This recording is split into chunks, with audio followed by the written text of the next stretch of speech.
I'm Marlene Glickman. I'm from Clearwater, Florida, and I have to say, confess, I'm addicted to fabric. I've been working with it since I made Barbie clothes for a friend when I was a kid, learned to sew from my mom, and I learned a lot about the fabric industry from my father at his store.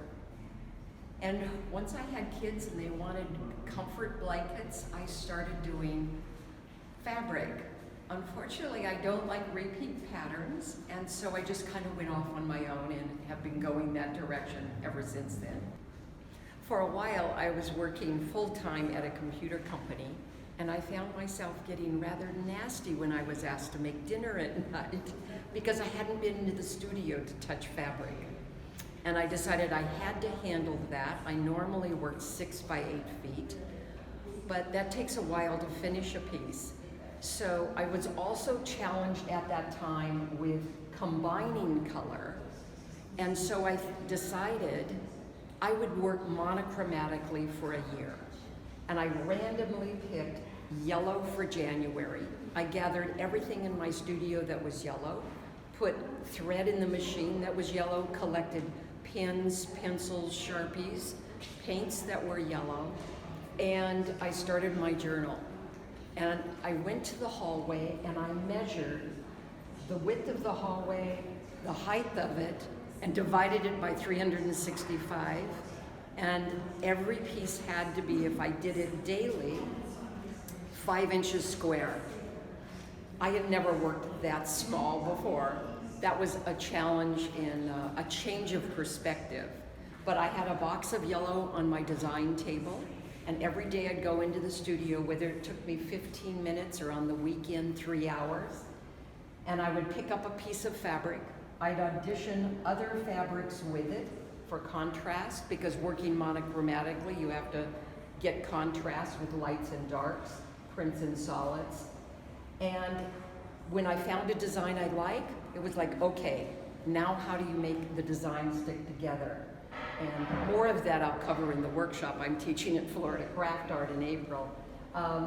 But I would fuse, which is like a dry glue, apply heat, and it sticks together. But then I could draw with my sewing machine, and actually, this one doesn't have great contrast until you get up close, but I drew a figure with metallic threads to emphasize the collage design that I'd done. You'd see the contrast a little more in this tree, but it was a way to experiment with all different techniques and designs, but working monochromatically in that color. So color wheels have, 12 basic colors, so I pick a new color every month. And as I got into it, I got addicted to that small format, do anything I want process, and explore design concepts as well as any technique I wanted.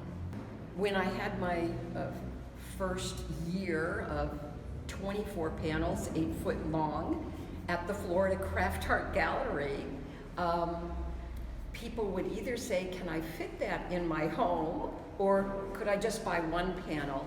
Or other people would say, how did you do, like let's say, how did you make a design on velvet? Or how did you get that coloration? Because I dye my own silk and fabric or paint it. And that led into workshops, because I was more than willing to share the process. I've taught this process to ceramicists, glass artists, painters, quilters. Any artist needs a daily design to kind of get the juices flowing. It doesn't have to be perfect in a small format. Who cares? 5 inches. Who cares? How long it took you, whether you like it or not. But you learn by doing that daily design process. And so I kind of challenge people, no matter your medium, think of something you could do every day. Some people do a sketch. But I had a ceramic artist said, I could do a tile a day. And she liked that idea of exploring different imagery on her tiles, different clays.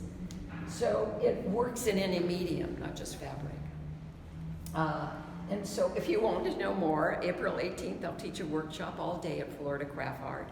And you'll kind of learn to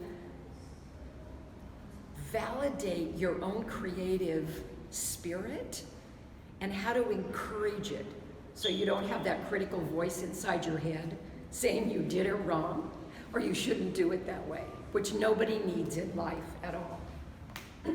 So here's the piece at Florida CraftArt. I hope you enjoy the show.